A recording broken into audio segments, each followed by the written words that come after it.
오늘 금요 기도의 타이틀을 이렇게 정해봤습니다. 이 세대를 본받지 않고 하나님의 부르심에 합당한 삶, 하나님의 부르심에 합당한 삶은 거룩한 삶이죠.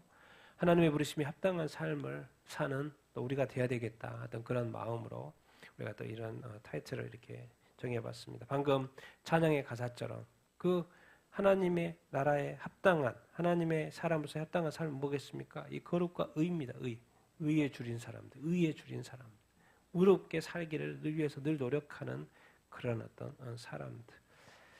자, 우리가 여러분이 그런 사람들 되기를 예수님의 이름으로 축원드립니다. 아멘. 우리 같이 한번 매주 금요일마다 이 세상의 어떤 영적인 어떤 것들을 상황들을 좀 보기를 이렇게 원하는데요. 여러분 우리가 지금 로잔 대회가 이번 주 하고 있습니다. 오늘 마지막 저녁 집회를 하고 있고 내일 이제 오전이면 끝납니다. 그래서 4년 동안 준비해왔던 로잔교회 오랫동안 준비해왔죠. 로잔 대회도. 그리고 이제 14년마다 보통 이렇게 열리는데 지금 4차 로잔 대회가 열리는데 그 배경에 이런 게 있죠. 보십시다.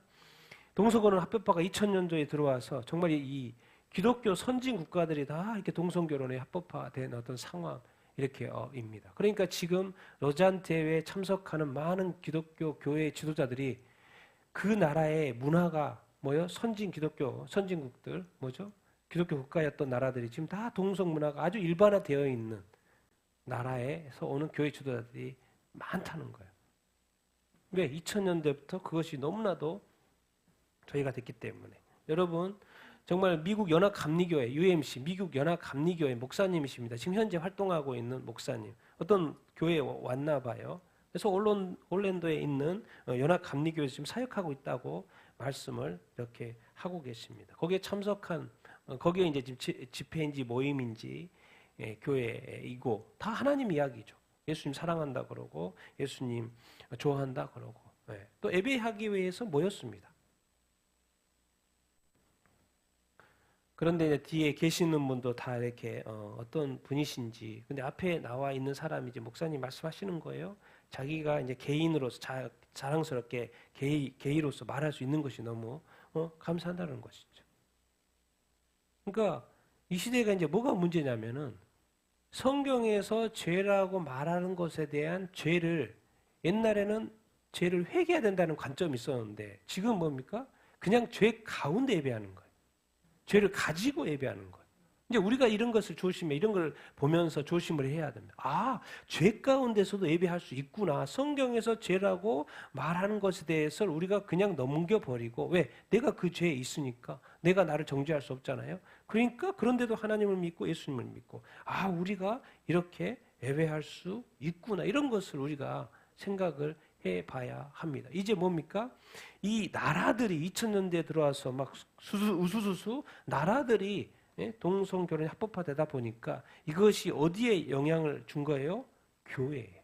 근데 교회가 그것을 뭐 하기 시작한 거예요? 수용하기 시작해요. 그래서 지금은 어느 단계요? 교회 동성 목사님들이 뭐요? 교회에서 열심히 활동하고 있는 시대예요. 지금 이 여잔 대회에도 참석하는 많은 우리 복음주의 목사님들이 지금 그런 문화에서 사시는 유럽 교회나 미국 교회나 이 호주 교회나 그런 것이 일반화되어 있는 문화 속에 살다가 이 여잔 대회에 참석하시는 목사님들, 복음주의 목사님들이 많이 이렇게 있어요. 자, 태국이 이제 내년도부터 공식적으로 아시아에서 공식적으로 동성결혼이 합법화됩니다. 내년도부터 아시아에서 이제 최초라고 그러나요? 최초로 공식적으로 법적으로 태국에서 이제 아시아까지 필리핀 차별금지법이 통과됐습니다. 당연하죠. 이거 종교 자유가 제한될 가능성에 대한 우려가 이제 나오죠. 이미 통과된 상태에서 걱정해봤자 이게 글이 그 염려에 대한 글들이 쭉 나와 있는데 이게 뭐 방법 있습니까? 방법 없어요. 세계적인 대세고 이미 차별금지법이 통과된 상태에서는 사실 답이 없습니다. 그래서 다시 법을 폐기하지 않는 이상. 우리 한국이 지금 차별금지법이 통과되지 않았기 때문에 이렇게 자유롭게 말하지 이미 통과된 상태에서는 이제 쉽지 않죠. 이제 필리핀도 이제 그런 어려움에 처한다는 거예요. 여기서 종교는 딴 종교, 특별히 기독교죠, 기독교. 말씀에서 이렇게 말씀대로 살라고 하고 설교를 해야 되는데 그게 이제 제한될 거라는 염려가 이제 필리핀. 참 이 아시아도 이제는 너무 이제 어려운 단계. 그래서 지금 제 4차 로잔 대회가 지난 주일부터 지금 내일까지 열리고 오늘 마지막 저녁 집회 이렇게 하고 이렇게 있는데 5천 명, 200여 개 국가에서 5천 명의 복음주의 리더들이 이렇게 참석 이렇게 해서 지금 이렇게 지금 진행 중에 이렇게 있습니다. 그러니까 지금 여기서 이제 이슈가 뭐죠? 서울 선언문이 이게 초안이 이렇게 작성이 됐고 또 수정문이 다시 이렇게 이렇게 왔었죠. 그러니까 지금 국제 로잔 신문 기사입니다. 국제 로잔과 한국 로잔 간의 의사소통 과정에서 실수가 있었고 이 동성 성관계 문제를 죄라고 하는 이것에 대해서 이슈가 이렇게 있었어요. 뭐가 있냐면 유럽은 이미 동성애 문화가 이제 여기 참석하는 목사님들의 사는 그 지역의 문화가 다 동성 문화인 거예요. 그 기준에서 이렇게 그 리더들이 글을 쓰는 거하고 이 서울 선언문을 쓰는 거하고 근데 또 아시아나 우리 한국 로잔에서 생각하는 건 아직 한국은 뭐가 통과되지 않은 상태죠. 차별금지법이 통과되지 않은 상태. 그런 문화가 아니에요. 그들은 그게 동성 문화가 다른 지도자들이 사는 지역에서는 그게 너무나도 평범한데 한국에서는 그게 아니죠. 이런 것들이 이제 충돌이 있었고 그러다가 또 수정본이 이렇게 나와서 그래서 이제 동성애는 죄다 이런 말이 나오고 동성애를 지지하지 않는다 이런 이야기를 이렇게 하고 이렇게 있죠. 그러니까 우리가 지금 하나의 관점이 아니라 지금 거기에 모이긴 모였는데 동성 문화가 일반화된 나라에서 온 목사님들이 계시고 그것이 전혀 아닌 그것이 죄로 여전히 믿고 있는 선포하고 있는 지역의 사람들이 같이 모여 있는 상태예요. 그러니까 이게 약간 이제 혼돈이 오고 이런 어떤 서울 선언문 작성하는데 또 이제 이슈가 되는 것이죠. 여러분이 로잔 대회가 어떻게 시작이 됐냐면 1974년대 스위스 로잔이죠. 로잔이라는 건 스위스 로잔 도시 이름이 이렇게입니다. 그래서 로잔 언약이라는 말을 우리가 많이 들어봤을 텐데 이게 1970년대 이게 지금 그냥 위키백과에 치면 나오는 겁니다. 1970년대 자유주의 신학의 확산 그리고 WCC가 자꾸 잘못 가는 거예요. 이 선교의 방향을 잘못 잡는 거예요. 그러니까 이 WCC 활동에 대한 반발로 생긴 것이 뭐냐면 이 로잔 이렇게 운동이에요. 자꾸 이게 WCC가 선교의 방향을 인간화로 자꾸 선교의 어떤 모라토리움을 선언하기 이런 식으로 가니까는 이게 선교가 그건 아니지. 그래서 이제 다시 선교를 어떻게 제대로 해보자 하기 시작한 것이 바로 스위스 로잔 세계 지도자들이 모여서 시작한 게 1차 스위스 로잔 이렇게 운동 이렇게 있고 그래서 우리는 변함없는 선교의 중요성과 복음 전도의 어떤 긴박성을 강조하면서 시작이 됐고 그러면서도 이제 한 가지 복음도 전할 뿐만 아니라 사회 참여의 중요성도 이제 강조하게 이렇게 됐습니다. 그러면서 이제 2차에 뭐가 있었어요? 이제 그 미전도 종족을 이렇게 카운트하기 시작을 이렇게 하기 시작을 이렇게 했죠. 그래서 지금까지 지금 벌써 몇 년이 된 거예요? 1914년이니까 올해가 2024년이니까 50년이 된 것입니다. 자, 2002년 올해 지금 로잔대 하고 있는데요. 이렇게 많이 5천 명이 모였으니까 제가 이제 오랫동안 스리랑카 사역을 했으니까 스리랑카 우리 산한 목사님이 여기 계셔요. 한국에서 같이 사역도 했고 스리랑카에 가서 지금 스리랑카 신학교회 교수님도 하시고 또 교회도 하고 계시는데 근데 제가 이제 놀랐던 거 왜 이 사진을 이렇게 나누냐면 스리랑카니까도 올리지만은 스리랑카에서 로잔대에 참석하는 인원이 몇 명이나 돼요? 30명이나 되더라고요. 깜짝 놀랐어요. 이렇게 많이. 사실 스리랑카는 기독교계 문화가 역사가 몇 년이 됐어요? 우리 한국보다 훨씬 깁니다. 450년입니다. 우리 한국은 지금 140년 그러잖아요. 스리랑카는 450년. 식민지를 이렇게 들어오면서 450년 역사. 그러나 지금도 한 7.5% 그리고 이제 카톨릭이 대부분이고 개신교는 한 1.5% 정도 이야기하는데 여기에 지금 스리랑카 이렇게 이제 어떻게 보면 복음주의 지도자들 한 30명 정도 참석해 저 깜짝 이렇게 놀랐어요. 그래서 스리랑카 전문자 델리게이츠라고 돼 있죠. 대표단들 이렇게 참석을 이렇게 로잔 여기 소속의 스리랑카 사람들도 저렇게 지도자들도 이렇게 많구나 그런 생각이 이렇게 들었습니다. 우리 스리랑카의 선한 목사님도 현지에서 많은 신학생들을 가르쳐내고 지도자들을 만들어내고 있고 또 복음을 열심히 이렇게 전하고 이렇게 있는데요. 저는 이제 포인트를 어디서 오늘 마치려고 하냐면 이겁니다. 지금 1974년도에 시작한 이 선교 운동이 올해로 지금 몇 주년이라는 거예요? 90주년이라는 거예요. 여러 가지 관점에서 해석할 수 있지만 올해로 선교 운동이 1974년도에 가속화되기 시작했어요. 미전종족도 분리하기 시작해가지고. 그래서 저는 이번에 이렇게 진행하면서 미전도 종족 통계도 나오고 뭐 할까 막 이런 것도 생각을 하는데 그런 것보다는 앞으로 미래에 대한 그런 거 현재 여러 가지 이야기도 이렇게 하겠지만 왜 그럴까요? 왜 그럴까요? 지금까지 미전도 종족이 있어가지고 미전도 종족에 집중을 했어요. 그래서 미전도 또 이방도 이렇게 하고. 그런데 그동안 뭐 한 거예요? 거기에 집중해서 그 민족에게 많은 복음이 전해졌어요? 안 전해졌어요? 전해진 거예요. 그리고 지금 보십시오. 50년이 지났어요. 그리고 여기에 200개국의 5,000명의 복음주의 지도자들이 모여있는 교회 지도자들이 모인 거예요. 모든 나라, 거의 모든 나라에 교회가 있다는 것이고 거기에 교계 지도자들이 지금 한국에 4차 50년이 지난 다음에 모여있는 거예요. 이게 무엇을 의미합니까? 이게 무엇을 의미해요? 이것은 제가 볼 때 의미는 지금 200개국에 5,000명, 200개국, 전 세계 나라가 뭐 몇 개나 됩니까? 거의 다 모든 나라에서의 지도자들이 나와 있는 거예요. 그 말은 이 땅에 지금 복음화가 많이 됐다는 거예요.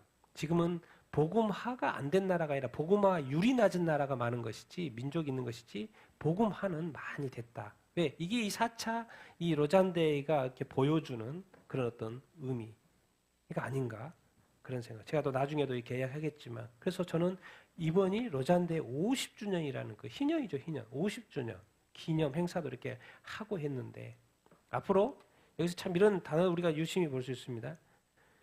앞으로는 제자 삼기, 당연히 제자 삼아야죠. 양육해야죠. 근데 여기 이 단어가 붙어 있어요. 뭐요? 디지털 시대. 디지털의 도구를 사용해서 복음 전한다는 거.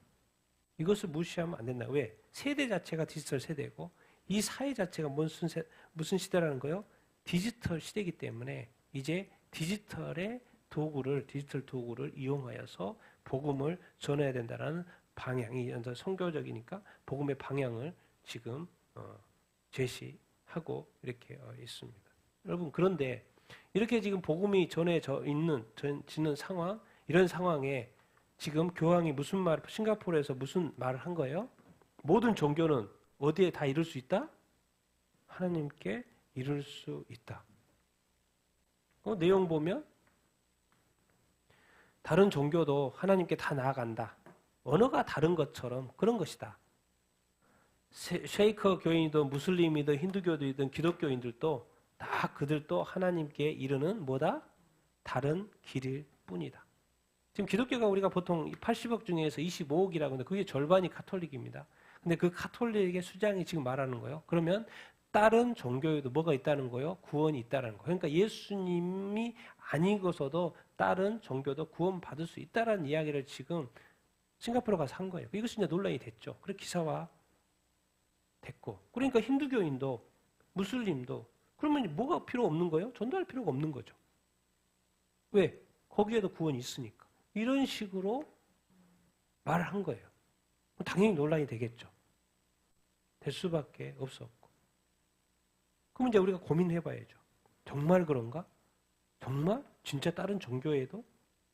다른 종교를 믿어도 구원이 있다?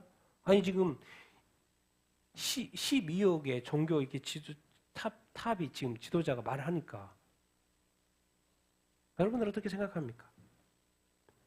아주 심각한 이야기입니다. 심각한 이야기.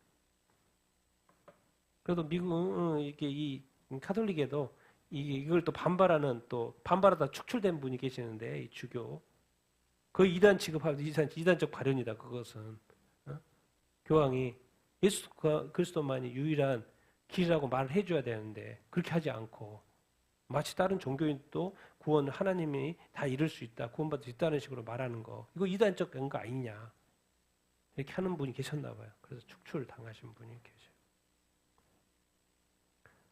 자기가 아무리 카톨릭 주교여도 이건 아니라는 거죠.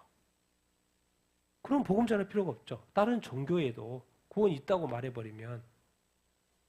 근데 교황이 그렇게 말했어. 근데 파워는 교황한테 있고 축출은 주교가 교황을 이렇게 축출할 수는 없잖아요. 그러니까 더 파워에 있는 교황이 주교를 이렇게 축출한 거죠. 그리고 나머지 주교들은 조용히 있고. 그 말은 뭔 말이야? 암묵적인 동의인 거죠. 반대할 수 있습니까? 반대하면 축출되는데. 그러면 축출돼도 이 주교처럼 축출되기를 원합니까? 아니면 축출 안 되고 거기 안에 계속 남아 있기를 원합니까? 이런 고민이 절로 든다니까요. 이 시대가 그래요. 이 시대가 그냥 예수 믿고 복음 전하고 예수만이 구원자입니다. 이렇게 전해야 되는데 이제는 뭐 카톨릭 입장에서는 다른 종교에도 구원이 있다는 식으로 인정해야 되는 상황에 발언이 지금 나온 것이 놀라운 일이죠. 우리나라 교단들 엄청나게 많죠. 미국은 교단 이렇게 보다 보니까 이게 나오더라고요. 몇 개? 이게 20개입니다. 이게 20개. 40개, 60개. 예, 미국 교단 이렇게 60개 정도 되나 봐요. 그래서 쭉 나와 있더라고요. 60개. 제가 이제 그래서 이렇게 노란색으로 친 것은 이게 장기 이렇게 큰 교단이 있고 작은 교단이 이렇게 있겠죠. 60개 정도 되는 것 같아요. 미국의 어떤 교단들. 근데 왜 제가 노란색으로 칠했냐면 이것 때문에 그래요. 이제 지금 이번 주가 교단의 어떤 총회가 올해 총회가 있었습니다. 총회가 있었는데 미국에 계시는 목사님 여기는 이제 이 마크는 어떤 합동측이죠. 예수교 장로의 합동측. 그래서 미국에 계신 분이 오가지고 이제 미국 상황의 어떤 그 미국 주요 교단 9개 작년 기준으로 해서 최근 30년간 교인 감소 이 그래프를 잠깐 설명하시더라고. 잠깐 설명하는데 제가 캡처한 건데. 이게 미국 장로 30년이다. 그래서 1990년도부터 2020년까지 있어. 미국 장로교예요? 장로교예요?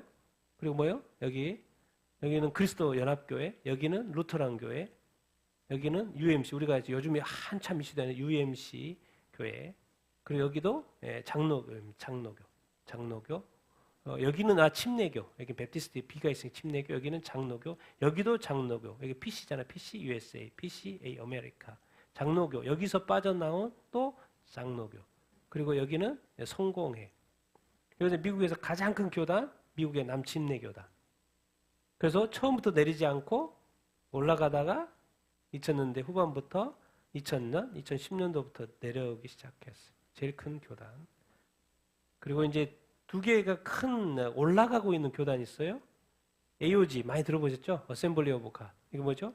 보통 이제 성령을 강조하는 AOG 교회, 하나님의 성회라고 그러죠. 보통 하나님의 성회, AOG 교회가 전 세계적으로요. AOG 교회는 많이 성장하고 있습니다. 전 세계적으로 그렇습니다. 미국만 그런 게 아니고 전 세계적으로도 AOG 교회는 하나님의 성회 교단은 성장합니다. 51%.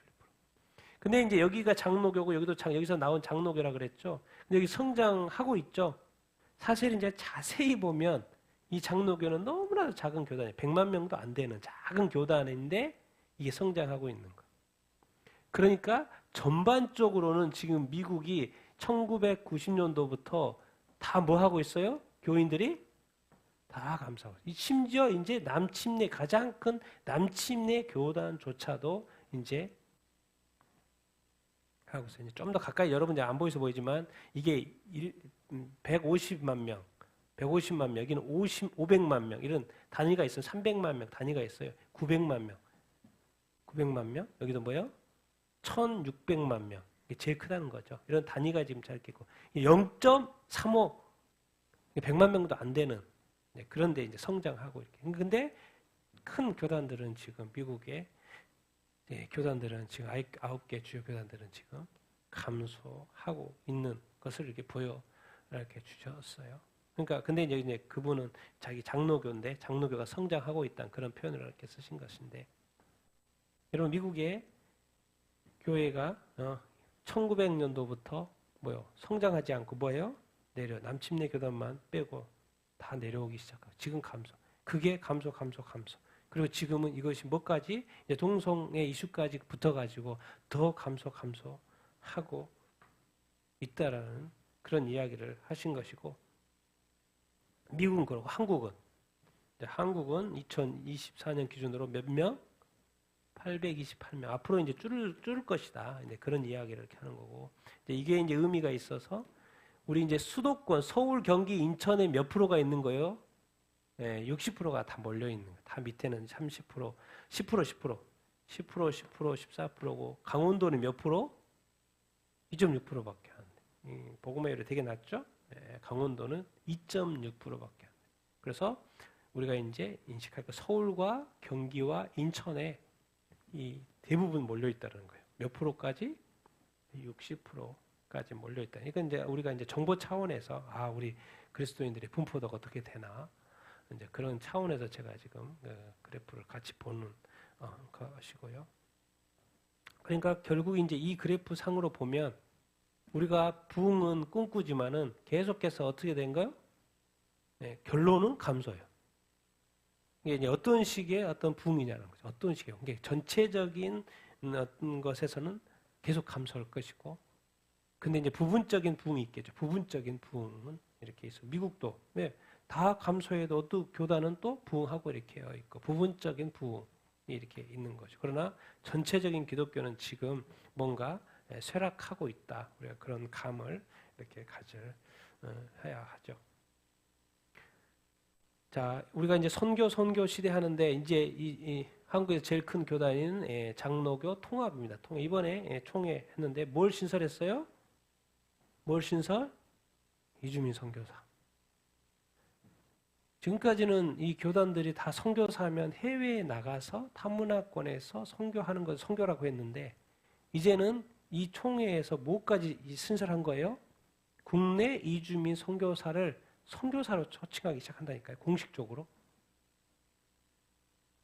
그러니까 지금 이제 타문화권에 가서 선교하는 것이 선교. 그러니까 지금 이제 옛날에 어떤 미전도 종족에게 이렇게 나아가잖아요. 이제 아직도 미전족 있습니다. 당연히 그 선교를 해야 되겠죠. 그러나 지금은 단어를 every hair to every hair로. 모든 것이 선교지인 거예요. 모든 것이 선교지인 그런 어떤 시대. 그리고 그것이 이제 이런 어떤 이주민 선교사, 국내 이주민 선교사도 신설된다라는 것이 교회 총회에서도 지금 통과가 되는 것을 보면 시대가 많이 달라졌다라는 것을 알 수 있고, 지금은 우리나라도 뭐 이주민 250만 명이 넘지 않습니까? 그래서 이 난민과 이주민들이 너무나도 많은 어떤 시대에 살고 있기 때문에 그 이주민들도 난민들도 이제 선교해야 되는 그런 것이죠. 이것이 지금 통계로 이렇게 어떤 총회를 통해서 통과되는 걸 보면서 시대가 이제 국내에서도 선교라. 왜?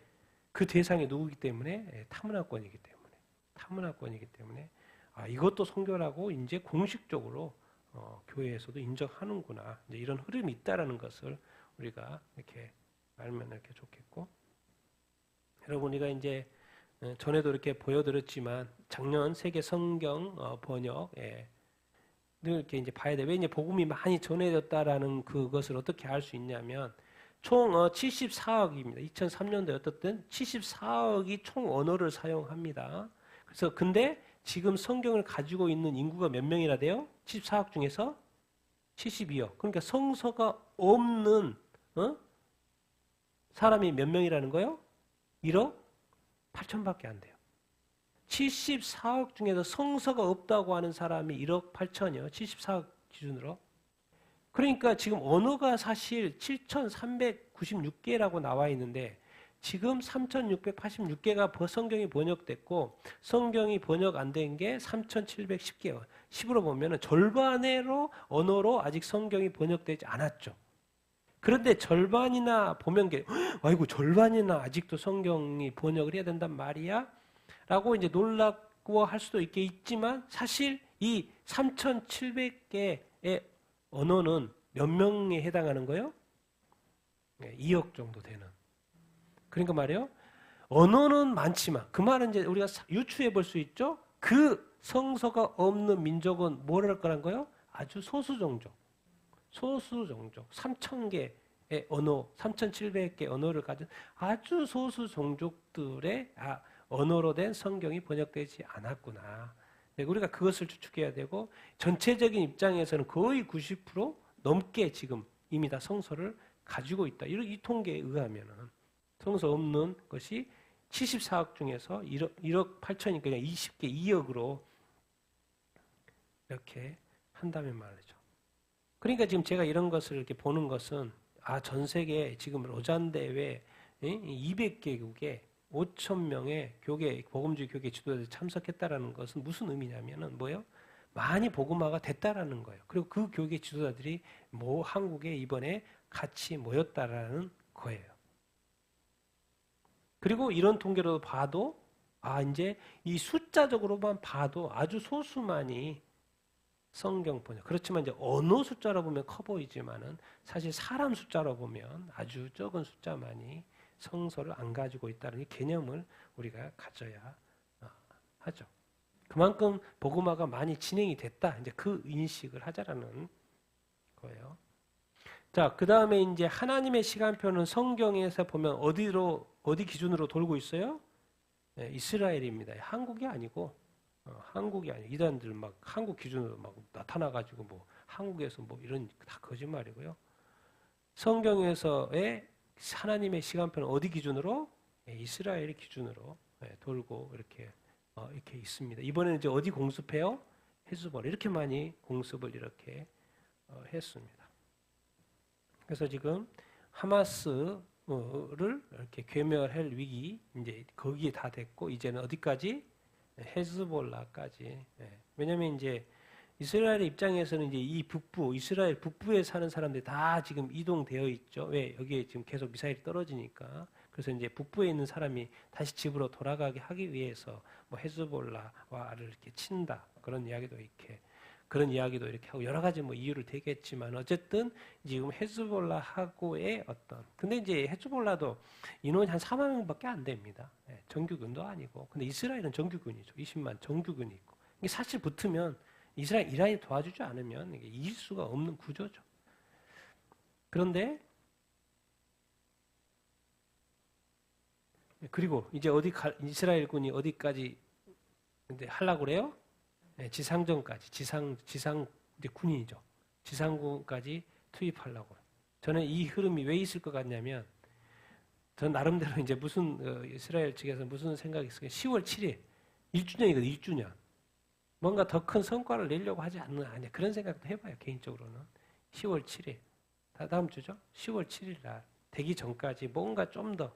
근데 지금 놀랍게도 뭐 삐삐와 무전기를 통해서 막 웬만한 사람들 많이 죽었잖아요. 많이 죽고 다치고 또 계속해서 지도자들을 지금 헤즈볼라 지도자들을 지금 드론 공격하든지 어쨌든 해가지고 많이 죽이고 이렇게 있고. 그러니까 지금 사실 이렇게 전쟁할 수 있는 상황이 또 아닌 것 같기도 하고 헤즈볼라 어쨌든 아마 지금 현재 이스라엘은 밀어붙이고 이렇게 있는 상황 이렇게 인 것이지요. 근데 이것을 누구한테 요청을 했어요? 헤즈볼라가 이란에 직접 좀 타격 좀 해줘라 했는데 이란은 거절이죠.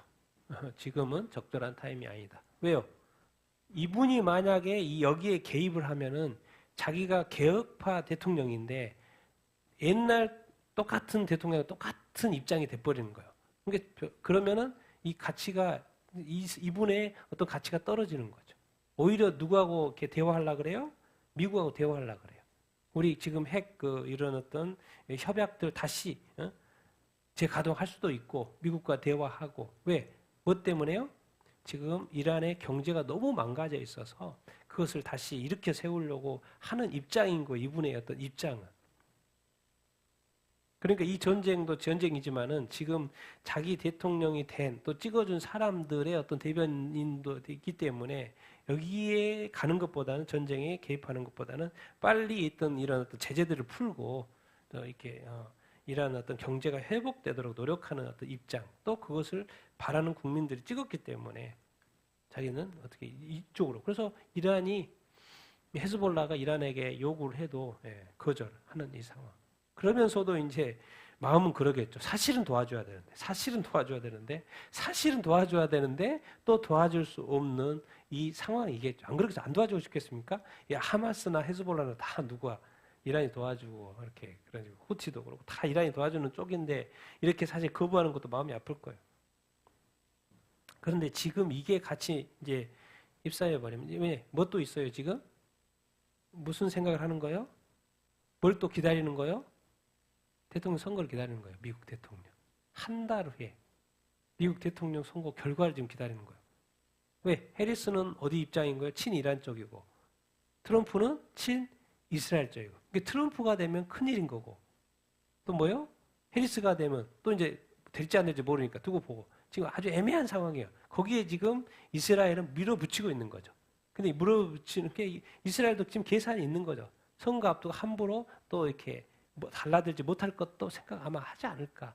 그런 생각해서 아마 밀어붙이지 않을까. 이스라엘은 그런 어떤 생각을 이렇게 해 봅니다. 이 찰나에 뭐가 있는 거예요? 이거예요. 이거 딴 거 없어요. 예, 이 사전 투표가 이미 시작이 되고 이제 대선. 그래서 11월 5일 날 우리나라 이제 선거 시스템이 약간 이렇게 틀리죠. 선거인단으로 결정이 되니까 538명의 선거인단 중에서 270명의 선거인단을 확보하면 이기는 거예요. 그래서 계속 이제 선거가 진행이 이렇게 되고 미국도 이제 사전 투표가 이렇게 부정이 있어가지고 막 옛날에 논란이 많았었죠. 그래서 맨날 그 선거 유수하면서 사전 투표 문제 있다고 지금 트럼프 전 대통령도 계속 말고 트럼프도 말했었고. 근데 어쨌든 사전 투표가 이번에도 진행이 이렇게 되고 있는 어떤 상황 이렇게입니다. 이것은 제가 볼 때 이 결과는 아마도 정말 세계 역사에 큰 어떤 역할을 하는 결과가 될 거예요.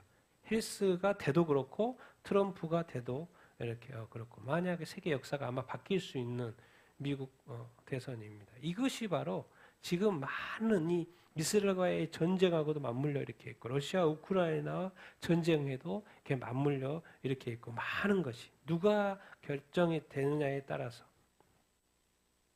많은 것이 바뀔 건데 그게 바로 이제 뭐 이란도 있고 이스라엘도 그렇고 입장도 이렇게 그렇고 지금 중국도 그것을 유심히 보고 있을 것이고 러시아도 이렇게 유심히 보고 이렇게 있을 것이고 그래서 이 결과가 아주 이제 어떤 중요할 텐데 그래서 이것이 지금 같이 맞물려 가고 있는 거예요. 지금 모든 것이 지금 같이 맞물려 가고 있는데 그 올해의 결론은 이 미국 선거인 거예요. 그래서 이것에 따라서 내년도에 판도가 세계 역사가 아주 많이 바뀔 겁니다. 한번 이렇게 두고 어떻게 되는지 한번 두고 이렇게 봐야 되겠는데 제가 이제 이번 주에 계속 이제 저는 이제 필기하는 거 좋아하니까 그리고 필기하면서 정리가 돼요. 또 정리해 보는 거예요. 자, 1948년도에 이스라엘이 건국이 됐어요. 1960년도에 예루살렘이 이렇게 회복이 됐습니다. 그런데 1974년도에 뭐가 시작이 된 거예요? 스위스 로잔 대회가 시작이 된 거예요. 뭐 하려고? 세계 복음화. 이게 이 뜻이 자체가 세계 복음화 국제 대회예요. 근데 그것을 로잔에서 했기 때문에 로잔 대회라고도 하고 로잔 운동이라도 하고 이렇게 막 여러 가지 단어를 이렇게 쓰는데 원래는 세계 복음화 국제 대회인 거죠. 그래서 이제 세계 복음화 이게 WCC로는 안 되겠다. 세계 복음화에 한번 긴급성. 그래서 열심히 세계 복음화 해보자 해가지고 50년이 된 거예요. 50년이 된 거예요. 2024년도에. 그래서 1984년 필리핀 마닐라에서 미존도 종족, 1910년도에 남아프리카 공항에서 케이프타운, 올해 50주년에 인천 송도에서. 근데 뭐 이제 복음화 하자 이렇게 했는데 그 당시에 지도자들이 복음화 하자 했는데 지금은 제가 볼 때는 이제 제가 이렇게 표현을 해봤습니다. 복음화된 교회 지도자들이 이렇게 모인 거예요. 되게 의미가 이렇게 있죠. 2000년만 해도 예수 그리스도께서 모든 민족의 복음을 전해라 해만 해도 되게 멀게만 느껴졌던 이 세계 복음화. 근데 이 세계 복음화에 복음화된 교회 지도자들이 올해 인천 송도에 모인 거예요. 그래서 계속해서 이스라엘 건국 후에 이 로잔도회를 통해서 세계 복음화 큰 관심과 종족별 복음화. 알고 봤더니 2023년이 예수님이 승천하신 지 몇 년이 되는 거예요? 다 2000년이 되는. 예수님이 십자가에 못 박혀 죽으시고 부활하시고 승천하신 지 왜? 30년에 AD 30년에 예수님이 부활 승천하셨으니까 2030년에 딱 예수님이 이 땅에 오신 지 승천하신 지 이 땅에 오신 지 아니라 승천하신 지 부활 승천하신 지 2000년이 되는 타이밍. 이것이 가까워올 타이밍. 근데 이게 뭔 때인지를 모르겠지만 어쨌든 세계 복음화가 거의 완성되져 가고 있는. 그래서 4차 노전 대회의 의미가 여러 가지 의미가 있겠지만은 전 세계 복음화된 나라 교회 지도자들이 모였다라는 이 자체가 많은 나라들이 지금 복음화됐구나. 그런 인식을 할 수 있는데 우리가 이것만 보면 안 되죠. 같이 봐야죠. 같이 봐야죠. 뭘 같이 봐야 돼요? 그다음에 제가 밑에 정리해봤던 게 이거예요. 자, 2020년도에 코로나가 있었죠. 그래서 당연히 이때도 이제 트럼프 대통령이 나왔는데 46도 대통령이 누가 된 거예요? 바이든이 됐어요. 왜 그래요? 많은 사람들이 해석하죠. 코로나 때문에. 코로나 때문에. 왜? 그 당시에 사전투표 막 여러 가지 이슈가 많이 있었어요. 근데 어쨌든 연임이 될 줄 알았는데 안 됐죠. 그래서 바이든 대통령이 됐어요. 2020년도에 그러고 나서 2020년도 러시아가 우크라이나를 공격해요. 아직도 전쟁 중이죠. 근데 제가 기억하는 것은 러시아가 우크라이나 전쟁하고 나서부터 크게 이슈화가 된 게 CBDC예요. 디지털 화폐였어요. 내가 그걸 기억해요. 그리고 월드 아이디, 세계 시민, 각각 개인에게 하나의 아이디를 부여하는 이것이 지금 본격화가 되고 있고 이미 종교 통합은 뭐 거의 완성 단계 이렇게 있고 지금 계속해서 이야기하는 게 뭐예요? 지금은 무슨 시대? 디지털 시대. 어제 르완다에 사는 말이 앞으로 디지털의 도구를 이용해야 된다. 시대가 디지털 시대이기 때문에. 디지털 시대가 된다는 말은 이 세계 정부가 디지털 시대가 돼야지만 통치할 수 있죠. 아날로그 시대는 절대로 흩어져서 어떻게 전 세계 돌아다니면서 통치를 합니까? 할 수 없죠. 디지털 사회가 되면 쉽게 할 수 이렇게 있죠. 디지털 시대. 보여드릴까요? 이제 월드 아이디 하죠. CBDC 하죠. CBDC 한국에 이제 올해 10월 달부터 하나로마트에서 10만 명이 테스트합니다. CBDC로 테스트해요. 그걸로 테스트해요. 올해 말에 10만 명이 하나로마트에서 CBDC 사용하는 거 테스트한다니까요. 이미 전 세계는 쓰고 있는데도 많이 있고 우리 한국에서 공식적으로 올해 말에 10만 명을 대상으로 CBDC 정말 이 디지털 화폐 우리 한국이죠. 디지털 화폐를 테스트해요. 그래서 내년 되면 그것이 더 확대될 것이고 그러다가 이제 개인 간 거래 그러니까 기업 간 이제 나라 간 이게 조금 더 이제 안정화되면 이제 나라와 나라끼리 정말 이것이 CBDC가 뭐 말만 계속 되고 있는 것 같지 않아 구체적으로 지금 진행이 되고 있습니다. 그런 이 찰나에 하마스가 갑자기 이스라엘을 침공하네. 이것을요 그냥 하마스가 이스라엘을 뭐 하고 싶어서 침공했다라고 할 수 있지만요. 더 좀 넓게 생각하면 하마스는 그냥 이스라엘을 그렇게 친 거예요. 왜요? 그냥 넓게 보면 때가 가까웠다 보니까 이것이 진행이 돼야 되기 때문에. 어떤 힘에 의해서. 그럴 수도 있어요. 그래서 지금 얼마나 이렇게 엄청납니까? 지금 이 전쟁이. 얼마나 많은 이 팔레스타인도 죽고 있고, 이 전쟁으로 죽고 있고, 지금 러시아 사람도 그렇고, 지금 우크라이나 뉴스 그렇지 않습니까? 지금 사상자가 몇 명? 러시아와 우크라이나 100만 명. 사상자, 죽은 사람, 또 다친 사람 100만 명. 두 나라 전쟁해가지고. 상상도 못할 일이 지금 일어나고 있어요. 지금 팔레스타인도. 이스라엘도 마찬가지죠. 팔레스타인도. 얼마나 많은 또 난민. 그러고 났더니 전쟁이 일어났더니 올해 딱 뭔 정리가 있냐면 로잔 대회로서 200개국에 5천 명의 교회 지도자들이 모여요. 이것의 의미가 뭐냐는 걸 제가 계속 생각해 봤죠.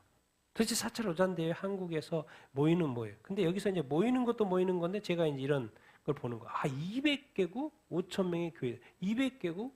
유엔에 등록된 나라가 이 정도인데 전체 나라에 보면 한 233개 정도인데 유엔에 등록된 게 아마 200개 정도인데 그럼 거의 모든 나라의 교회 지도자들 전 세계에 이제 복음화된 교회 지도자들 옛날에는 복음을 전하자였는데 이제는 복음화된 전 세계 교회 지도자들이 모여서 회의를 하고 이제 뭐죠? 이제 복음화율을 높이는 거죠. 미선도 종족은 점점 줄어들고 있고 이제 복음화율을 높이자는 거죠. 그런데 이미 통계는 전체적으로 기독교인은 줄 것이고 근데 믿지 않는 자들에게 복음을 전해야 된다. 이제 그 말인 거죠. 그리고 이제 다다음 주에 다음 주인가요? 예, 다다음 주에 이스라엘 전쟁 1주년이 됩니다. 그리고 11월 5일이면 한 달 후면 미국의 47대 대통령 선거, 이게 누가 되느냐에 따라서 내년도의 판도가 완전히 세계 판도가 미국 판도가 아니라 세계 역사의 판도가 누가 되느냐에 따라서 많이 달라질 것입니다. 우리가 이런 어떤 큰 그림을 이렇게 볼 수 있어야 뭔가 이렇게 제대로 해석하고 하나하나의 그것을 뛰어넘습니다. 그래서 저도 이렇게 끊임없이 세계의 흐름을 보고 세계의 영적 상태를 살피는 이유가 있지 않겠습니까? 왜? 늘 하나님의 뜻 안에서 살아야 되고 이 시대 이때를 향해서 왜 이 시대를 본받지 말라고 그랬고 이 시대 이 거룩하고 정결한 삶을 어떻게 우리가 살 수 있는 건가? 모르면서도 그렇게 살 수도 있겠지만은 또 우리가 또 알면 또 어떻게 할 수 있어요? 깨어날 수 있으니까 더 깨어서. 그래서 우리가 이런 시대적인 흐름도 우리가 알고 또 이렇게 있으면 뭐 기다려야지 뭐 다른 거 있습니까? 서두른다고 뭐 되는 것도 아니고. 그리고 우리가 조금이라도 어떤 지식이 있으면 더 낫겠죠? 자, 그 다음에 지금 신약 성경을 제가 이렇게 정리를 이렇게 해봤습니다. 자, 사복음서, 사도행전, 서신서, 요한계시록. 사복음서는 예수님이 복음을 제시하는 거고 사도행전은 성령님이 오시고 무슨 내용이에요? 예, 땅 끝까지 복음이 전파되는 내용의 어떤 플랜을 보여주신 거예요. 서신서들은 뭐예요? 각 지역별 어디? 예, 교회에게 복음화된 교회의 지역에 교회가 세워지고 그 교회에게 보내는 서신서들이죠. 요한계시록은 뭡니까? 세상의 종말 이야기고 예수님이 다시 재림하신다는 이야기. 이제 오늘 포인트는 여기입니다. 교회입니다. 교회. 각 지역별 교회 서신서들. 성경을 누구한테 주셨는 건가? 세상에 주신 건가? 성경을 누구한테 준 거야? 세상에 준 것도 맞는데 좀 더 구체적으로 하면 누구한테 준 거예요? 교회에게 준 거예요. 좀 더 구체적으로는 나에게 준 거고 교회에게 성도들에게 준 거예요. 왜? 성경 내용이 우리가 읽는 내용이 다 어디에 보낸 거예요? 교회들한테 보낸 편지인 거예요. 아니 세상에 보내야 되는가? 복음이니까 세상에 보내야 되는 건가? 아닌 거예요. 복음이 선포되는 것이고 사복음서에서 선포되는 것이고 복음이 전파되는 것이고 실질적인 구체적인 편지 내용은 누구한테 보내는 거예요? 교회와 성도들한테. 그러니까 우리가 이걸 봐야 돼요? 안 봐야 돼요? 봐야 되는 것이죠. 한 당에 가면 이제 우리 입장에서 예수님을 뭐 해야 돼요? 복음서에 예수님을 믿고 사도행전 성령 오셨으니까 성령으로 거듭나죠. 그래서 우리가 영적인 존재가 되는 것이고 이제 우리가 영적으로 이제 교회가 됐어요. 교회로서 이제 우리 교회 입장에서 교회로서 어떤 삶을 살아야 돼요? 성화돼. 성화라는 게 뭔 말입니까? 거룩을 추구하게 돼요. 근데 반드시 하나 제가 강조하는 것은 거룩한 삶을 자기 스스로 살라고 해서 돼요? 안 돼요? 안 돼요. 그렇기 때문에 반드시 누구의 도움을 받아야 돼요? 성령의 도움을 받아야지 내가 한두 번, 몇 번 잠깐 어떤 이렇게 조금 이렇게 성화된 삶을 거룩한 삶을 살고 있지만요. 그거 조금만 더 지나면 안 넘어져요? 넘어지죠. 왜? 우리는 알지 못하고 살기 때문에. 근데 성령 안에 있고 성령의 인도하심을 받고 있고 성령의 충만한 가운데 있으면 어떠한 것이 주변에 공격이 와도 그것을 이겨낼 수 있을까요? 없을까요? 있어요. 왜? 다 그게 인지를 못하더라도 누가 나를 움직여주기 때문에 성령이 움직여주기 때문에 그렇게 살다 보면 어느 순간 내가 성화되어 있다는 것을 알게 될 거예요. 이게 우리가 지금 육신적으로 1살 먹으면 또 2살 먹으면 이런 식이 아니에요. 영적인 것은. 반드시 성령 안에 있으면 나도 모르는 사이에 영적으로 커져 있다는 것을 알게 될 거예요. 그 영적으로 커져 있다라는 것의 어떤 증거는 뭘까요? 세상을 보는 눈, 상황과 어떤 상황, 이런 보는 눈들, 꼭 대화하는 태도 이런 것들이 다 바뀌어 있는 것을 알 수 있을 거예요. 틀려요. 다른 사람하고 틀려요. 어떤 사람은 이렇게 반응할 수 있죠. 왜? 한 10가지로 반응할 수 있어요. 그런데 성화된 사람은 또 달라요. 일반적이지 않아요. 근데 성화된 사람들 속에서 다른 사람들이 발견해요. 누구를 발견해요? 그 사람 속에서 그리스도를 발견하는 거예요. 아, 주님이라면 저렇게 말했겠네. 주님이라면 저렇게 행동했겠네. 만약에 주님이 저 자리에 있었으면 주님이라면 그렇게 했을 거라는 그 사람하고 그냥 매치가 돼요. 그게 바로 어떤 삶인 거예요? 성화된 삶인 거예요. 근데 그것은 예수님도 누구 안에서 거룩한 삶을 살 수 있었을까요? 성령이 충만했기 때문에 성령이 그 안에 계셨잖아요. 근데 자꾸 우리가 지금 우리 스스로 자꾸 노력한다고 되지 않아요. 노력하는 것도 의미가 있습니다. 당연히 노력해야 되죠. 근데 우리가 잊지 말아야 되는 것은 나 혼자 하는 게 아니고 이 영적인 영역 우리가 잘 몰라요. 영적인 영역 특별히 잘 몰라요. 그렇기 때문에 반드시 누구의 도움을 받아야 된다?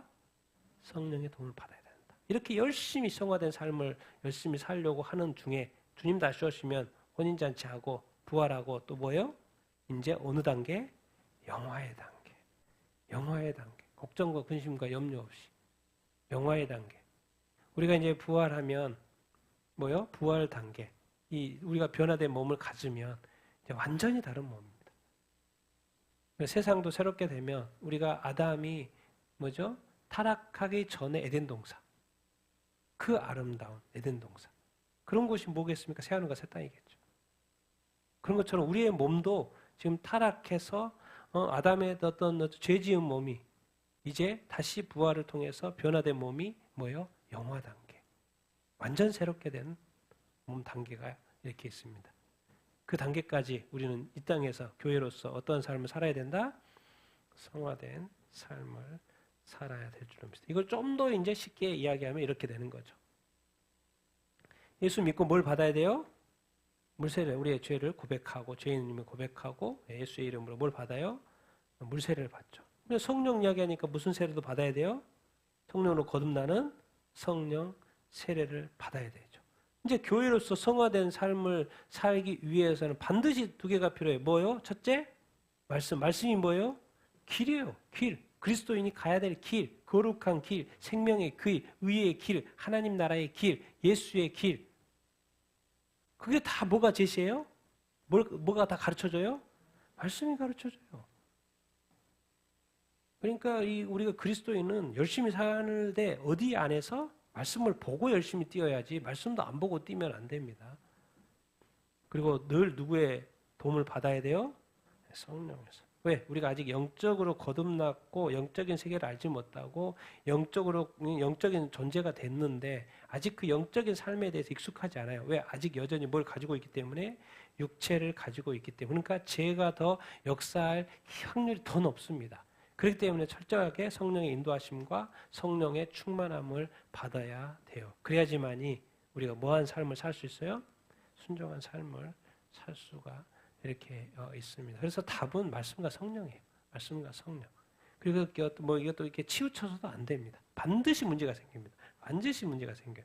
반드시 말씀과 성령이 균형 잡아서 이렇게 가야 하죠. 근데 그것이 누가 해야 될 거예요? 교회들. 또 그것을 누구요? 나한테 적용할 수 있죠. 내가 교회고 성도니까. 그래서 말씀과 성령 안에서. 그리고 나중에 부활 소망 가지고 또 무슨 소망? 주님 다시 오실 재림 소망 가지고 우리가 사는 것이죠. 그래서 성경이 가르쳐주고 있어요. 우리가 교회로서 어떠한 삶을 살아야 되는지. 성경이 이 신약 성경을 봐도 다 자세하게 우리가 알 수 이렇게 있죠. 우리는 정말 이렇게 예수 믿는 교회로서 성도로서 성화된 삶을 살 수 있게 되길 예수님의 이름으로 축원드립니다. 그리고 말씀을 따라 늘 가기를 원하고 또 성령의 또 순종함을 따라가는 사람이 되기를 예수님의 이름으로 축원드립니다. 아멘. 자, 그런데 제가 이제 오늘 결론적으로 말씀하고 싶은 게 이 부르심입니다. 부르심. 이 부르심에 대해서 잠시 이야기를 나누도록 하겠습니다. 같이 한번 읽겠습니다. 시작. 예수께서 그의 12 제자를 부르사 더러운 귀신을 쫓아내며 모든 병과 모든 약한 것을 고치는 권능을 주시니라. 로마에서 하나님의 사랑하심을 받고 성도로 부르심을 받는 모든 자에게 하나님 우리 의지와 주 예수 그리스도로부터 은혜와 평강이 있기를 원하노라. 우리와 알거니와 하나님을 사랑하는 자 곧 그 뜻대로 부르심을 입은 자들에게는 모든 것이 합력하여 선을 이루느니라. 형제들아 너희를 부르심을 보라. 육체를 따라 지혜로운 자가 많지 아니하며 능한 자가 많지 아니하며 문벌 좋은 자가 많지 아니하도다. 아멘. 성경에 보면 이 부르심에 대한 이야기가 엄청나게 많습니다. 그 중에 이제 몇 말씀 이렇게인데, 자, 주어가 누굽니까? 예수께서 누구를? 그의 12제자를 부르셨어요. 자기가 예수님한테 간 게 아니죠. 누가 먼저 부르신 거예요? 예수님이. 구약에 가면 하나님이 누구를 부르신 거예요? 아브라함을 부르신 거예요.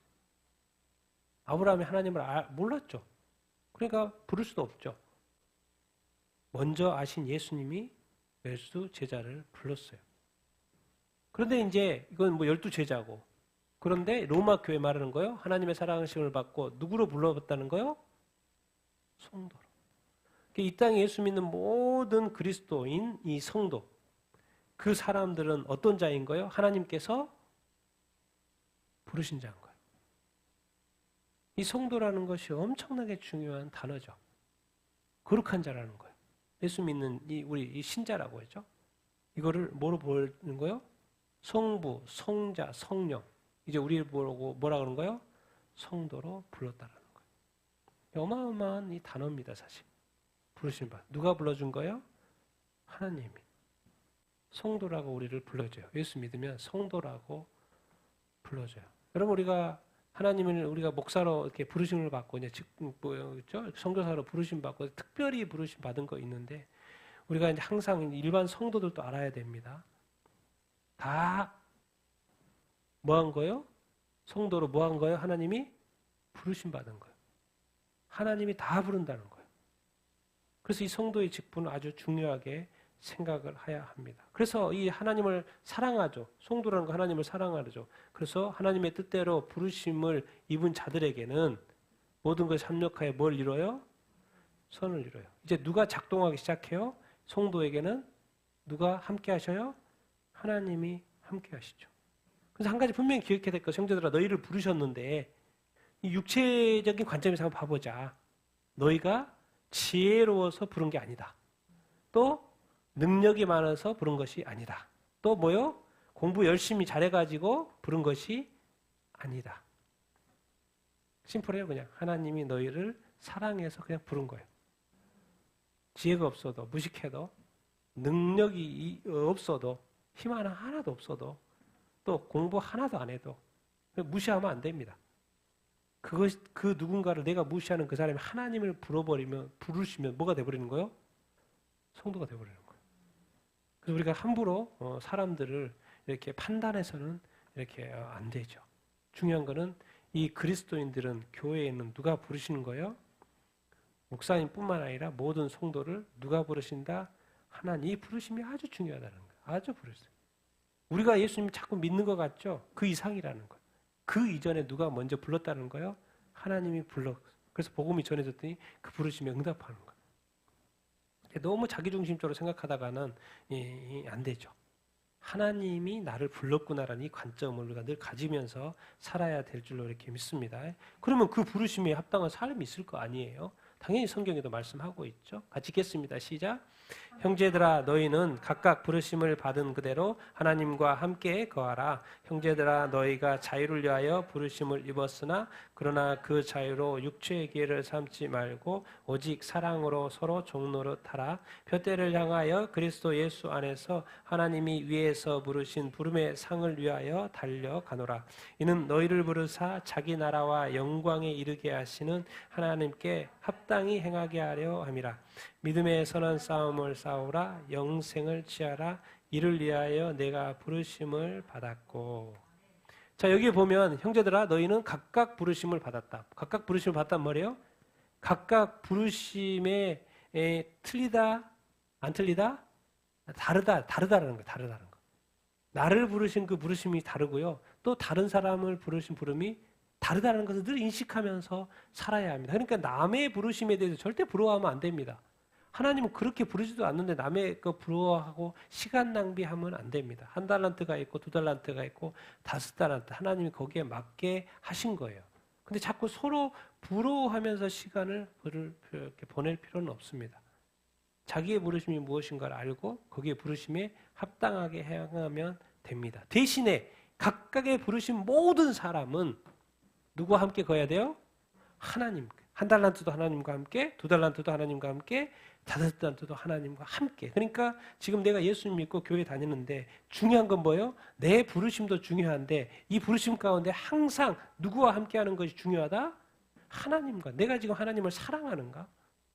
내가 교회 가는데 내가 예배하는데 내가 왜 예배하지? 내가 왜 교회 가지?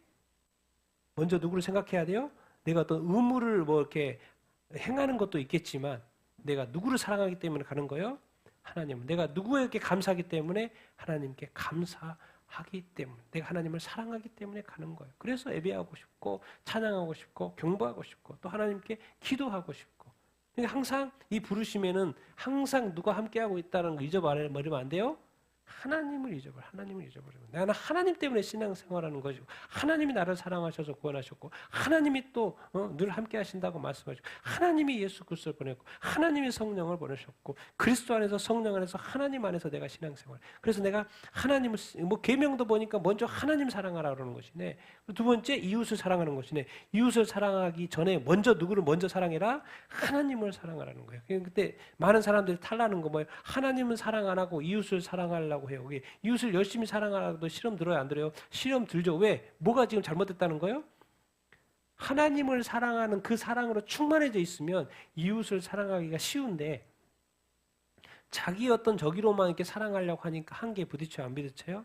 부딪혀요. 그래서 부르신 사람은 반드시 누구와 함께하는 삶을 살아야 된다? 하나님과 함께. 그래서 우리 주님과 늘 동행하면서 살아야 된다. 그런 말이에요. 우리에게 좀 더 우리 가까이 하면 주님과 동행한다. 형제들아 너희를 뭘 위해 부르셨다? 자유를 부르셨다. 이제 자유야. 너는 자유. 죄와 사망에 보여서 이렇게 구원해 너는 자유. 너는 자유롭게 살아. 마음대로 살아. 이 세상에 그 어떤 것도 너의 자유를 제한할 것은 없어. 그런데 놀랍게도 그것을 그 자유를 뭐로 쓰지 말라는 거예요? 육체의 계. 동성애는 뭡니까? 뭘 계로 쓰는 거예요? 육체의 계로 쓰는 거죠. 그 많은 것들. 그런데 뭐로 서로 종노하는 거예요? 사랑이. 그러니까 알고 봤더니 결론은 하나님인데 하나님이 가장 첫 번째로 하시는 명령은 뭔 거예요? 사랑인 거예요. 예수님도 십자가 지시고 또 결국 남기신 세 계명이 뭐예요? 내가 너희를 사랑한 것처럼 서로 사랑하라. 하나님의 편에서 인간 사랑은 할 만큼 했다는 거예요. 이제 좀 그 사랑을 알고 이제 서로 좀 사랑하면서 살라 그 말인 거예요. 그래서 자꾸 이제는 첫 번째 계명 예수님도 하나님 사랑, 이웃 사랑 이렇게 했는데 예수님이 신약에서 바꿔버리죠. 그것도 그건데 하나로 정리해요. 이제는 무슨 사랑이다? 하나님은 진짜 너희를 사랑할 만큼 사랑했다는 거예요. 그 사랑을 좀 알고 이제 그 사랑이 어디로 흘러가게? 서로 사랑으로. 그래서 너희들이 서로 사랑하면 내 제자인 것을 알겠다. 이렇게 말을 하죠. 제자 어떻게 되죠? 너희들이 서로 사랑하면. 그러니까 하나님을 사랑하면 자동으로 서로 사랑하게끔 되어 이렇게 있죠. 그러니까 우리가 하나님 신앙은 뭐예요? 1대1입니다. 하나님과의 관계가 잘 되면 그 사랑의 충만함이 흘러가는 거죠. 누구한테? 서로에게. 그러니까 하나님과의 관계가 아주 중요하다라는 것이. 그리고 계명은 서로 사랑해서 서로 뭐해라? 사랑은 서로 뭐 하는 거예요? 절대 주인 노릇하면 돼요, 안 돼요? 안 돼요. 여기에 답이 있는 거죠. 사랑을 할 때는 서로 상대방이 뭐가 돼야 되는 거예요? 종 노릇하는 거. 그리고 이 종은 주인으로 바뀔 기회가 있어요, 없어요? 없어요. 죽을 때까지 종인 거예요. 어떻게 이럴 수 있지? 그게 바로 하나님의 인간에 대한 사랑이에요. 예수 그리스도께 십자가의 사랑인 것. 자기를 부인하는 것. 이것을 실천할 사람이 누가 될까요? 많지 않죠. 그래서 주님이 못을 박은 거예요. 서로 사랑해라라고. 내가 너희를 사랑한 것처럼 십자가에서 죽어서 너희를 사랑한 것처럼 너희를 사랑해라. 내가 샘플도 보여줬지 않느냐. 근데 쉽지 않죠. 예수님이 죽는 거 쉬웠어요? 예수님 죽기 싫어가지고 막 기도도 열심히 했잖아요. 정말 힘든 거야. 그런데 그렇게 해야 된다는 거예요. 사랑은 종 노릇하는 거지 주인 노릇하면 절대로 주인적인 마인드 있는 이상 사랑은 안 된다는 거죠. 그리스도 안에서 하나님이 위에서 부르신 부름에 뭐가 있다는 거예요? 하나님이 부르시면 공짜가 없다는 거예요. 뭔가 상이 있다는 거예요. 하나님이 부르셔서 그 부르심에 어떤 합당한 삶을 살면 1달란트, 2달란트, 5달란트 착하고 충성된 종아 수고했다 이렇게 끝나지 않는다는 거예요. 뭘 준다는 거예요? 다스릴 권세를 주고 뭘 또 준다는 거예요. 아니 내가 정말 주님이 나를 너무나 사랑해서 십자가의 어떤 구원을 통해서 피 흘려서 나를 구원하신 그 은혜에 너무 감사해. 당연히 순종해야지. 그리고 주님이 부르신 부르심을 내가 알아서 내가 열심히 충성했습니다. 난 그것으로도 만족합니다. 그것으로도 만족해요. 근데 하나님은 그렇게 아니라는 거예요. 네가 수고했다. 내가 뭘 베푼다는 거예요? 상을 베푼다. 이게 하나님이에요. 천국은 뭐 둘째치고 뭐요? 상을 베푼다는 거예요. 뭔 말이에요, 이 말이? 왜 하나님이 상을 베풀어요? 내가 너를 불렀는데 내가 네 때문에 너무 행복했다는 거예요. 왜? 사랑은 열매거든요. 믿음은 사실 열매예요. 믿음은 행함이에요. 사랑은 동사예요. 내가 1달란트를 이렇게 불렀는데 그것을 다 해준 거예요. 최선을 다 해준 거예요. 그래서 내가 너무 고맙다는 거죠. 네 때문에 네 수고함과 너 때문에 하나님의 나라가 빛났고 복음이 빛났고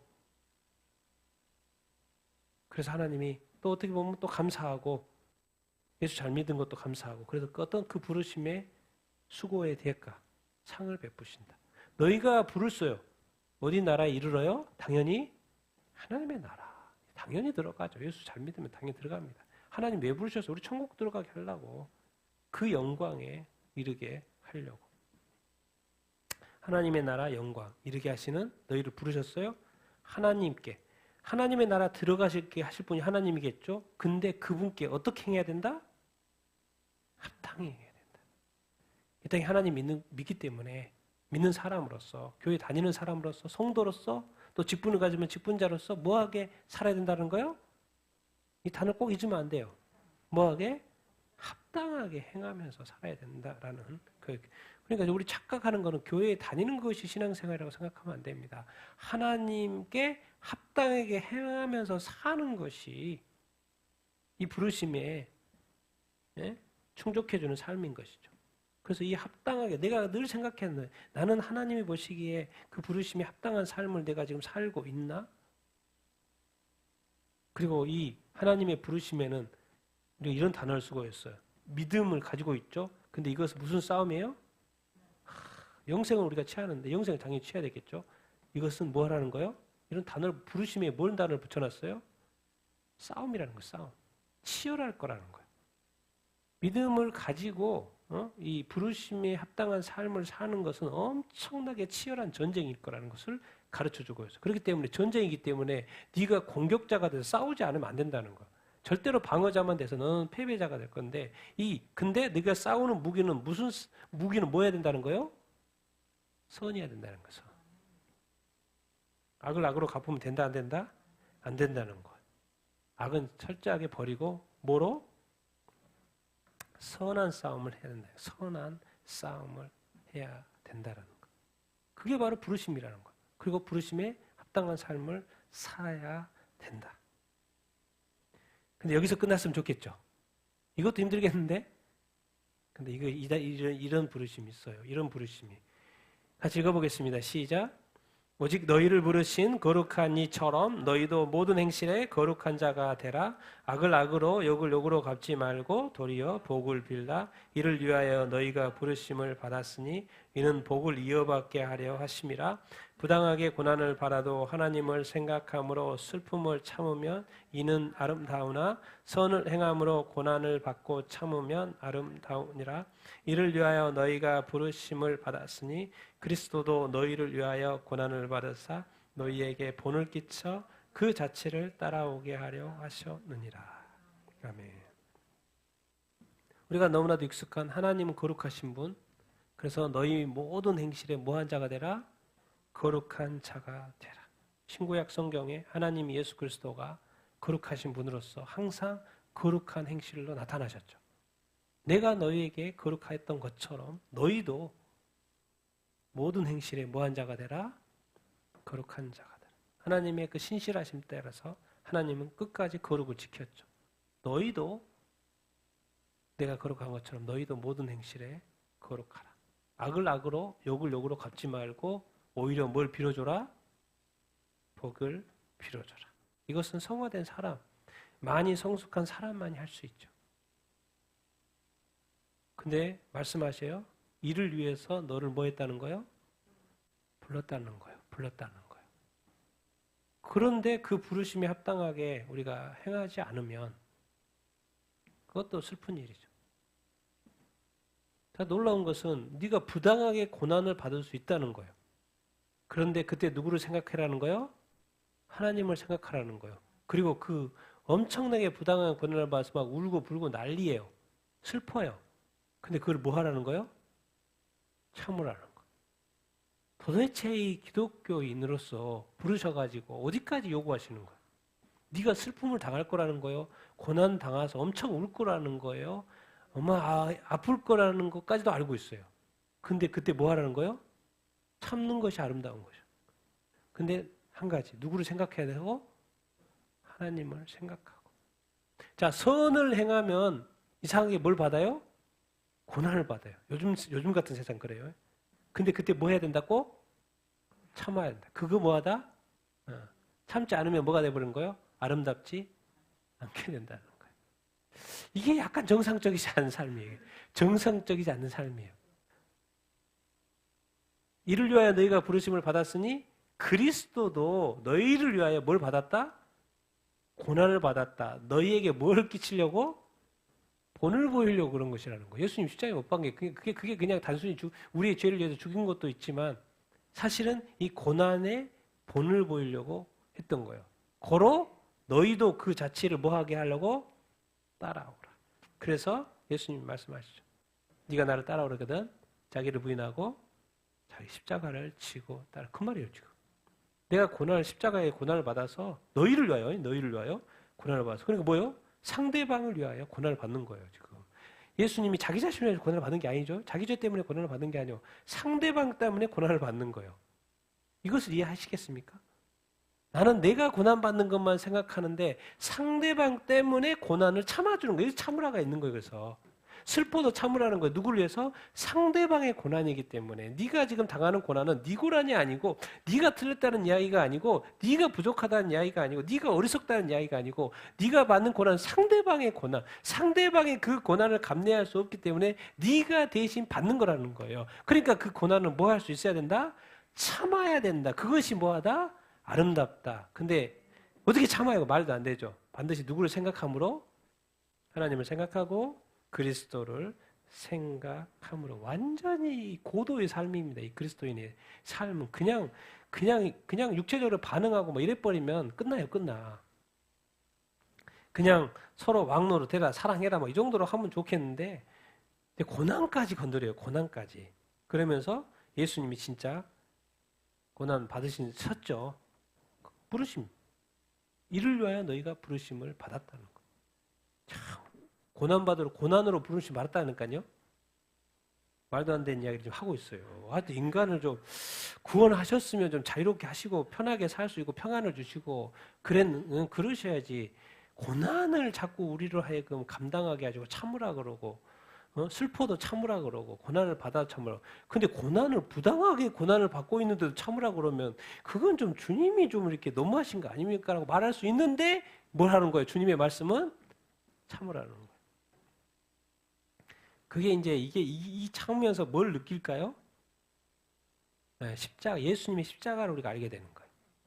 야, 주님이 웬만하면 이게 돌아설 수도 있었겠는데 주님이 정말 이 정도 됐으면 십자가를 안 지고 나를 위해서 왜 이때까지 이렇게까지 그것을 이야기하신다는 거예요. 그래서 지금 하시는 말씀이에요. 이 고난은 끝까지 참아야 된다는 그 말이 끝까지 참을 때 우리 고난의 최악까지 가봤을 때 진정으로 뭘 깨닫는 거예요? 주님의 그 십자가의 고난을 깨닫는 거예요. 그것을 깨달을 때마다요. 제가 볼 때는 그 사람 완전 바뀝니다. 내가 볼 때는 완전 성화에 이르러요. 그 극점에 딱 도달하는 순간, 그 십자가를 깨닫는 순간 삶이 가치관이, 세계관이, 인생관이 영적으로 완전한 변화를 제가 볼 때는 경험하게 돼요. 사실 그 선물을 사실을 하려고 하는데 사실 많은 사람들이 감당을 하지 못하죠. 그것이 또 우리의 한계일 수도 있는데 그것이 또 소수일 수도 있고요. 우리는 그냥 엎치락뒤치락 하면서 살아가는 보통의 그리스도인의 삶. 그러나 주님은 어디로까지 초대하는 거예요? 그리스도의 완전에, 내가 완전한 것처럼 너희도 완전한 그 완전에 초대하고 있는 거예요. 그 하나님의 거룩에, 그리스도의 거룩에 초대하고 있는 거예요. 이것을 감당할 수 있는 사람이 몇 명이 될지 모르겠지만은, 그러나 여전히 말씀하셔요. 모든 행실에 너희가 부르심을 받았다. 거룩한 자로 복을 빌어줘라. 어떠한 상황에서도 복을 빌어줘라. 부당해도 고난을 받을 수 있어고 참아야 된다. 슬퍼도 참아야 된다. 선을 행하면서도 고난을 받을 수 있다. 그때도 참아야 된다. 그리스도가 나를 위하여 그렇게 고난을 당했다. 참 그래서 이 기독교가 좋은 겁니다. 기독교가 좋은 거예요.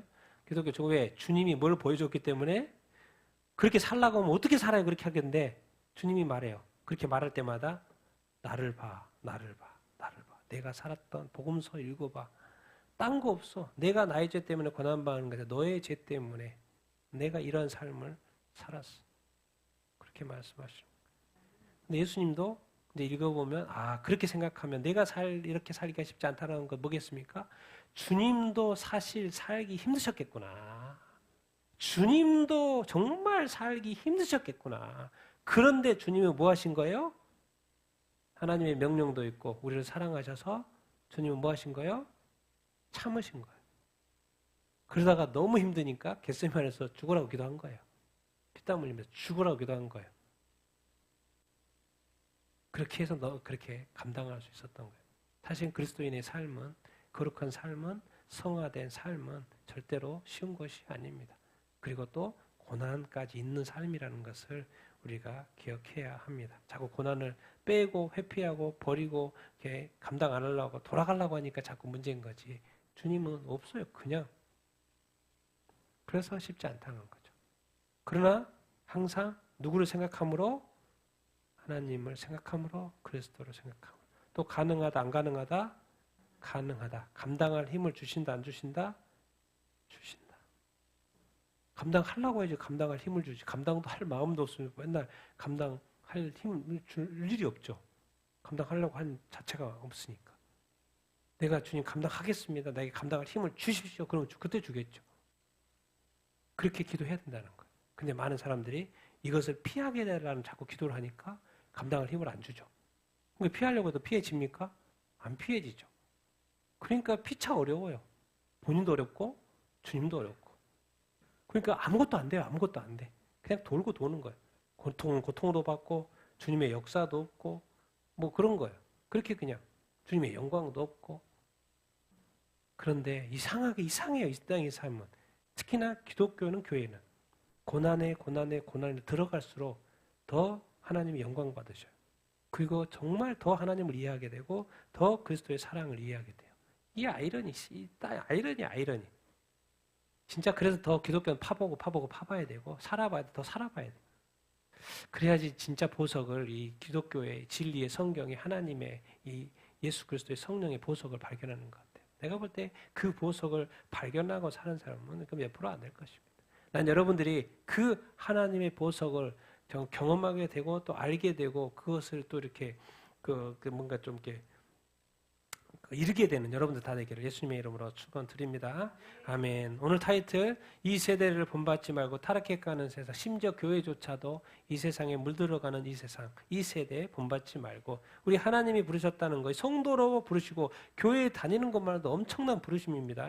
이 부르심에 어떠한 삶을 살아야 된다? 합당한 삶을 오늘 성경 말씀이 요구하고 이렇게 있고 거기에는 마지막 고난까지도 이야기하고 있습니다. 우리 같이 한번 생각도 해보면서 주님, 나는 어느 정도까지 합당하게 주님의 부르심에 합당하게 살고 있습니까? 고룩을 더 뛰어넘어서 이 고난 주님 이해하게 하시고 하나님의 뜻을 알게 하시고 또 그것을 감당할 수 있는 힘을 주시옵소서. 부르심에 합당한 삶을 살 수 있도록 인도하여 주시옵소서.